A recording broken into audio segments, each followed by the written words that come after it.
Hello aspirants, welcome to well prep education. नमस्कार दोस्तों, एक बार फिर से स्वागत है आप सभी लोगों का वेल प्रेप एजुकेशन में। उम्मीद करता हूँ तैयारियां बहुत ही अच्छी चल रही होंगी आप सभी की, right. So guys, supreme court JCA के बारे में कुछ डाउट्स आ रहे हैं जो कि क्लियर करने ज़रूरी हो जाते हैं इस स्टेज पर, ठीक है। क्योंकि आप देखिए, एग्ज़ाम का लेवल आप लोगों को पता है मॉडरेट टू डिफ़िकल्ट होगा बिल्कुल, क्योंकि एज सच बहुत इजी जो है जॉब इजीली मिल जाने वाला जॉब नहीं है। कई स्टेजेस हैं इसमें, तो मॉडरेट टू डिफ़िकल्ट जा सकता है एग्ज़ाम का लेवल। तो आप लोगों को ज़्यादा सवाल जवाबों में नहीं उलझना है, आपको प्रिपरेशंस करनी है, राइट। क्या करना है? प्रिपरेशंस करनी है। लेकिन अगर कुछ डाउट्स हैं, कुछ सवाल हैं, तो इनिशियल स्टेज पर, फॉर्म फिलिंग के इनिशियल स्टेज पर क्लियर हो जाए तो ज़्यादा बेटर है। Because you never know when will be the exam will be held, right. Exam कब होगा आप नहीं जानते। तो हो सकता है 3 महीने बाद हो जाए, हो सकता है पिछली बार की तरह आफ्टर 6 मंथ हो, ठीक है। तो जो भी कन्फ्यूजन्स हैं इनिशियल स्टेजेस में 2-3 दिनों के अंदर क्लियर कर लीजिए। उसके बाद क्योंकि तैयारी करनी है आप लोगों ने, और किन किन टॉपिक्स पर फोकस करना है, कैसे कट ऑफ क्लियर करना है, वही सारी चीज़ आज इस वीडियो में डिस्कस करेंगे। वीडियो पूरा देखिएगा। अगर आपको लगता है यूज़फुल है तो जो टॉपिक्स मैंने उठाए हैं वो यूज़फुल हैं तो ठीक है, अदरवाइज आप स्किप करिए, ठीक है। कुछ कमेंट करने की ज़रूरत नहीं है, आप डायरेक्ट उसे डिसलाइक करके स्किप कर सकते हैं अगर आपको लगता है इंपॉर्टेंट नहीं है। चलिए, सो गाइज, टॉपिक्स जो है आप ही के आप ही लोगों के क्वेश्चंस हैं कुछ ऐसे सवाल जो आप लोग अक्सर कमेंट सेक्शन में पूछते हैं और सभी का रिप्लाई कर पाना मुश्किल होता है। कई बार मैं रिप्लाई करता हूँ, कई बार जो है काफ़ी सारे सेम हो जाते हैं, तो लगता नहीं है बार बार सेम कमेंट का रिप्लाई किया जाए। तो इस वीडियो के थ्रू कुछ टॉपिक्स हैं आप लोगों के, कुछ क्वेश्चंस हैं, उनको देख लेते हैं, ठीक है। पहला जो क्वेश्चन है, नंबर ऑफ कैंडिडेट्स इन 2017, 2017 के अंदर कितने कैंडिडेट्स अपियर हुए थे एग्जाम में, ठीक है। दूसरा क्वेश्चन, एग्जाम का मोड क्या होगा, ऑनलाइन होगा या ऑफलाइन होगा। तीसरा क्वेश्चन, कौन कौन से एग्जाम सेम डे होंगे। कंफ्यूजन ये हो गया, कोई कह रहा है descriptive, typing, objective, everything will be same day, ठीक है। इंटरव्यू के अलावा कह रहे हैं कि भैया सारे एग्जाम सेम डे होगा, तो इस पर आज कंफ्यूजन दूर हो जाएगा आप लोगों का। टाइपिंग ऑनलाइन होगी या पेपर बेस्ड होगी, ये क्वेश्चन बहुत आ रहा है, बहुत आ रहा है ये क्वेश्चन। टाइपिंग ऑनलाइन होगी और बिल्कुल जो है जाहिर सी बात है ये सवाल आना, क्योंकि सेम डे एग्जाम्स होने हैं। कौन कौन से होने हैं वो डिस्कस करते हैं आगे। और सबसे बड़ा जो एक क्वेश्चन रहेगा, ये मैंने पुट अप किया है यहाँ पर, how to secure cut off. Cut off को कैसे सिक्योर किया जाएगा, कैसे इसमें जो है रैंकिंग में आगे आया जाए इस एग्जाम को क्लियर करने के लिए, ठीक है। किस तरीके से स्ट्रेटेजी होनी चाहिए। चलिए वीडियो को स्टार्ट करते हैं। तो सबसे जो पहला क्वेश्चन है, देखिए, आरटीआई के मुताबिक कितने कैंडिडेट्स, 1,04,821 कैंडिडेट्स, 1,04,821 कैंडिडेट्स ने रजिस्ट्रेशन कंप्लीट किया था इस एग्जाम के लिए। जेसीई का जो एग्जाम हुआ था पिछली बार 2016 में फॉर्म आए थे, 2017 में एग्जाम हुआ था, ठीक है। मैं 2017 लिख रहा हूँ हर जगह, लेकिन जो एग्जाम था 2016 का था, ये जो फॉर्म आया हुआ था, ठीक है।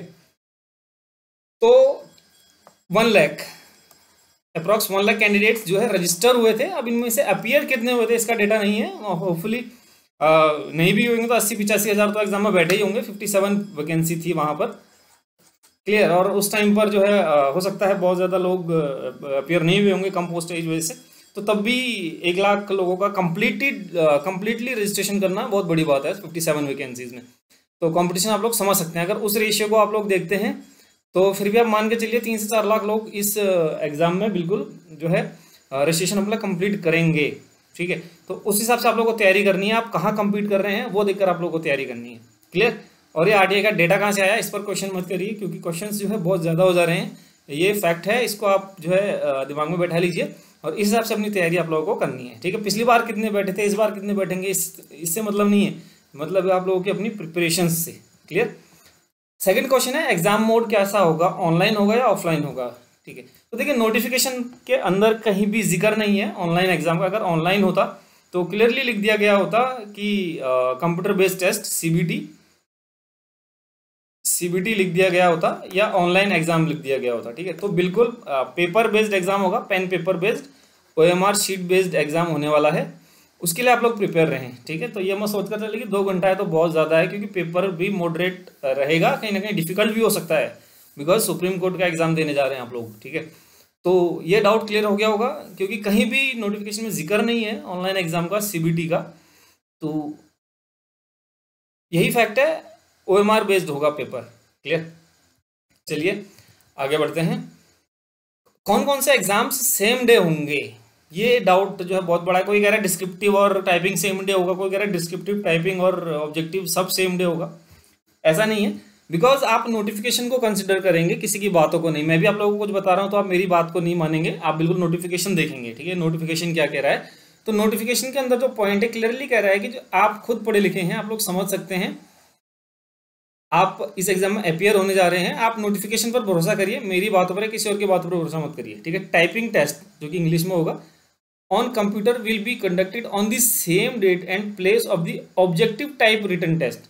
यानी कि जो ऑब्जेक्टिव टाइप आपका पेपर होगा 125 नंबर का, जिसमें 100 नंबर का आपका अदर सेक्शंस हैं और बाकी 25 नंबर का आपका जो है कंप्यूटर से रिलेटेड कंप्यूटर नॉलेज का जो टेस्ट है, इसके साथ होगा आपका टाइपिंग एग्जाम।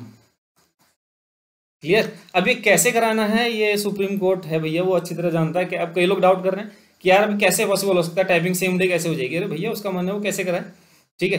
तो वो आपको छोड़ देना है, वो उसकी ड्यूटी है वो करना, सेम डेट और सेम प्लेस पर वो कैसे कंडक्ट कराता है, तो ये उसका काम है। जो ऑर्गेनाइजेशन रिक्रूटमेंट कर रहा है ये उसका काम है, ठीक है। ये दोनों एग्जाम सेम डे होंगे, फिर इसके बाद आपका डिस्क्रिप्टिव होगा और देन उसके बाद आप लोग जो है लेवल वाइज फिर आप इंटरव्यू पर जाएंगे। तो कह सकते हैं 2-3 स्टेजेस में एग्जाम होगा। तो ये वाला डाउट आप लोगों का क्लियर हो गया होगा, इसमें भी कोई संशय वाली बात नहीं होनी चाहिए, ठीक है। 3 जो है डाउट्स आप लोगों को क्लियर हो गए। अब टाइपिंग सबसे बड़ा एक इशू आ रहा है टाइपिंग का, कि टाइपिंग कैसे होगी, ठीक है। तो देखिए टाइपिंग लास्ट टाइम जो हुई थी पेपर बेस्ड हुई थी, पेपर बेस्ड। ये आप बहुत अच्छी तरीके से देखेंगे इस वाले को, क्योंकि आप लोगों को टाइपिंग भी साथ साथ करनी है और टाइपिंग एज सच बहुत ईजी नहीं होने वाली है। वहाँ पर टाइपिंग ईजी नहीं होगी। आप लोगों को टाइपिंग के बेसिक्स तो पता होंगे, 10 मिनट का होगा, कम से कम स्पीड 35 वर्ड पर मिनट होनी चाहिए और 97% एक्यूरेसी के साथ, यानी 3% आपको वहाँ पर मिस्टेक्स अलाउड होंगी, ठीक है। मिस्टेक्स आप 3% ही कर सकते हैं। और वहाँ पर आपका जो है पेपर बेस्ड होगा, यानी कि एक आपको पेपर दिया जाएगा, उस पर होगा पैराग्राफ, वो आपको कंप्यूटर पर टाइप करना होगा, ठीक है। वो आप लोग कंप्यूटर पर टाइप करेंगे। पिछली बार क्या हुआ था, पिछली बार जो मैटर था टाइपिंग का बहुत ज़्यादा नहीं था, एक पैरा था लगभग 350 से आप कह सकते हैं 375 वर्ड्स में एक ही सिंगल पैरा था, लेकिन वर्ड्स थोड़े से टिपिकल थे, ठीक है, लॉ से रिलेटेड थे। तो लाइक पिटिशन, ठीक है, इस तरीके के जजमेंट, इस तरीके के वर्ड्स थे, मतलब बहुत छोटे छोटे वर्ड्स नहीं थे। कॉम्प्लिकेटेड पैरा था, बहुत इजी नहीं कह सकते, बहुत डिफिकल्ट नहीं कह सकते, मीडियम जो है पैराग्राफ था, वो आपको टाइप करना था और पेपर बेस्ड था, ऑनलाइन नहीं था, पेपर बेस्ड था। अब इस बार क्या है वो कहीं भी क्लैरिफिकेशन नहीं है, लेकिन आप लोगों को प्रिपेयर रहना है पेपर बेस्ड के लिए भी, क्योंकि ऑनलाइन तो ईजी होता है, आप लोग अच्छी तरह जानते हैं, और लेकिन जो पेपर बेस्ड होता है वो टफ होता है। तो आपको पेपर बेस्ड के लिए तैयार रहना है, क्योंकि ऑनलाइन में तो आप लोगों को एक स्क्रीन पर मैटर होता है, दूसरे स्क्रीन पर टाइप करना होता है, लेकिन जब आपका पेपर बेस्ड होगा तो पेपर आपके सामने रहेगा, उससे आपको कॉपी करना है कंप्यूटर पर, तो वो थोड़ा सा जो है टिपिकल हो जाता है वहाँ पर। और स्पेशल कैरेक्टर्स, कॉमा और एपोस्ट्रॉफी, इन्वर्टेड कॉमाज, ठीक है, ये इनका यूज़ था बहुत ज़्यादा टिपिकल, जैसे $, @ ये सारे जो है शिफ्ट के साथ जो ऑपरेशंस होते हैं, ऐसे मतलब बहुत कम थे, बहुत ज़्यादा स्पेशल कैरेक्टर्स नहीं थे। तो ऐसे वाले कैरेक्टर्स थे, comma, inverted commas, full stop, ये सारी चीज़ें तो होती हैं, कॉमन चीज़ें हैं। तो ये था, ठीक है। अब इस बार संशय ये बन गया है, डाउट ये बन गया है कि दोनों चीज़ें एक साथ हैं। पिछली बार ये हुआ था जब ऑब्जेक्टिव एग्जाम हुआ था, उसके बाद कुछ लगभग 3100 बच्चों को क्वालिफाई किया था टाइपिंग में अपियर होने के लिए, तो फिर वो लोग टाइपिंग में अपियर हुए थे, लेकिन इस बार दोनों चीज़ें साथ हैं, तो ये एक गेम चेंजर हो गया इस बार। क्लियर है। तो इस तरीके का रहेगा आपका टाइपिंग। अब बात करते हैं सिक्योर कैसे करें कट ऑफ। मैंने आप लोगों को कट ऑफ के बारे में भी कुछ ज्ञान दिया था कल। कट ऑफ कितना गया था, जो पेपर 1 था 100 नंबर का, उसका कट ऑफ गया था 50% और कंप्यूटर का चला गया था, इसका भी अप्रॉक्स 50% था, लेकिन पॉइंट में नहीं किया इन्होंने, क्या सॉरी 25 नंबर का था, इसके 13 नंबर चला गया था कट ऑफ। क्लियर। अब आप एक बात सोचकर हैरान हो जाएंगे, 125 में से 100 नंबर लाने वाला भी बाहर हो गया था। क्यों? क्योंकि टाइपिंग का स्कोर नहीं कर पाया था वो 13 मार्क्स 25 में से, सॉरी कंप्यूटर का, सॉरी टाइपिंग माफ़ कीजिएगा, कंप्यूटर का जो है स्कोर 13 नहीं ला पाए थे, क्योंकि कंप्यूटर कॉम्प्लिकेटेड आ गया था। आप लोगों ने पेपर अगर देखा होगा कल, डिस्क्रिप्शन बॉक्स से डाउनलोड किया होगा वीडियो से, तो वहाँ पर आपने देखा होगा कंप्यूटर किस लेवल का था, ठीक है। तो कंप्यूटर क्वालिफाई ना कर पाने की वजह से जिनका जीके बहुत अच्छा है, जिनके बाकी अदर सब्जेक्ट्स बहुत अच्छे हैं, तो 90, 95, 100 वाले तक बाहर हो गए थे। और जिनका दोनों सेक्शन क्लियर थे 50 और इधर कंप्यूटर में 13 मार्क्स, वो लोग टाइपिंग के लिए आगे बढ़ गए थे इसमें। क्लियर। तो आप लोग कंप्यूटर को समझ सकते हैं कितना इंपॉर्टेंट रोल प्ले कर सकता है कंप्यूटर, कितने लोगों को बाहर कर सकता है, कितने लोगों को अंदर कर सकता है। तो मेन आपको ध्यान देना है कंप्यूटर के ऊपर, ठीक है, सबसे ज़्यादा ध्यान देने की जरूरत है, कंप्यूटर बहुत अच्छी तरीके से पढ़ना है। तो इसलिए मैं कह रहा हूँ कि बाकी सारी चीज़ें छोड़कर क्या आएगा क्या नहीं आएगा, कैसे हुआ था पिछली बार, क्या हुआ था, भूल जाइए पिछली बार को। ये सोचिए एकदम नई वैकेंसी है और नए तरीके से जो इस तैयारी, इसको एग्जाम की तैयारी को करिए, क्योंकि पेपर कैसा आएगा नो बडी नोज, मैं भी नहीं जानता, आप भी नहीं जानते। पिछले साल से हम खाली आइडिया ले सकते हैं, ठीक है। तो कंप्यूटर पर बहुत ज़्यादा फोकस करना है, और कंप्यूटर के अंदर वर्ड, पावर पॉइंट और एक्सेल, ये 3 चीज़ें आप लोगों को घोल कर पी जानी है, और इसी पे बेस्ड मैक्सिमम क्वेश्चंस देखने के लिए मिलेंगे आप लोगों को, ठीक है। तो आज की वीडियो में ये सारे डाउट्स मैंने क्लियर किए आप लोगों के। कट ऑफ सिक्योर करने का मतलब आप समझ सकते होंगे, मेरा कहने का मतलब क्या है कि कंप्यूटर पे भी बहुत ज़्यादा ध्यान देना आप लोगों ने, साथ साथ आप लोगों ने टाइपिंग भी करनी है, साथ साथ आप लोगों ने अदर सब्जेक्ट्स भी पढ़ने हैं, ठीक है। एक स्मार्ट वे के अंदर आप लोगों को तैयारी करनी है। और अब इन टॉपिक से प्लीज़ आप कोई क्वेश्चन कमेंट सेक्शन में मत करिएगा, मुझे लगता है अब इससे रिलेटेड डाउट्स आप लोगों के क्लियर हो गए होंगे। और अब आगे की जो तैयारी कैसे करनी है, रणनीति कैसे करनी है, अगली वीडियोस खाली उस पर होंगी कि तैयारी कैसे करनी है। कंप्यूटर के जो है वीडियोस मैं प्रोवाइड कर दूंगा, जिसमें एक्सेल, पावर पॉइंट और वर्ड का जो है पूरा ज्ञान आप लोगों को मिल जाएगा, ठीक है। उसके लिए आप लोगों को टेंशन करने की ज़रूरत नहीं है। और बाकी सब्जेक्ट्स का डिस्कशन इसके बाद वाली वीडियोस में वही होगा, ठीक है। ये फालतू की बकवासें जो होंगी वो बिल्कुल नहीं होंगी।